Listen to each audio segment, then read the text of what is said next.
আসসালামু আলাইকুম। Solid engineering and architects থেকে সবাইকে শুভেচ্ছা। আপনারা দেখতে পাচ্ছেন একটা ছাদ ঢালাই কাজ চলতেছে বৈরী আবহাওয়ার ভিতরে। সময় এখন বর্ষাকাল।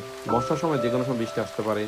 তাই অবশ্যই ছাদ ঢালাইয়ের পূর্বে আপনাকে দেখতে হবে যেদিন ছাদ ঢালাইয়ের ডেট দিয়েছেন সেদিন বৃষ্টি হওয়ার সম্ভাবনা ঠিক কতটুকু। সে অনুযায়ী অবশ্যই আপনাকে পূর্ব প্রস্তুতি নিয়ে রাখতে হবে। পূর্ব প্রস্তুতির অংশ হিসাবে অবশ্যই ফ্লেক্সিবল প্লাস্টিকের সাইডে ব্যবস্থা রাখতে হবে এবং যেদিন বৃষ্টি হওয়ার সম্ভাবনা মাত্রাতিরিক্ত সেদিন ছাদ ঢালাই বন্ধ রাখাটাই শ্রেয় হবে। না হয় শব্দ ঢালাই হওয়া ছাদটা বৃষ্টির পানিতে ক্ষতিগ্রস্ত হতে পারে।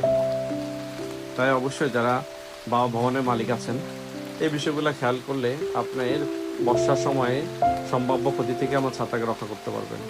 বর্ষাকালীন বজ্রপাতের সম্ভাবনা বেশি থাকে, তাই ছাদে নিয়োজিত যারা শ্রমিক ভাইরা আছে তাদের নিরাপত্তার বিষয়ে খেয়াল রাখতে হবে। একান্ত প্রয়োজন না হলে বর্ষাকালে এই সময়ে ঢালাই না করাই ভালো।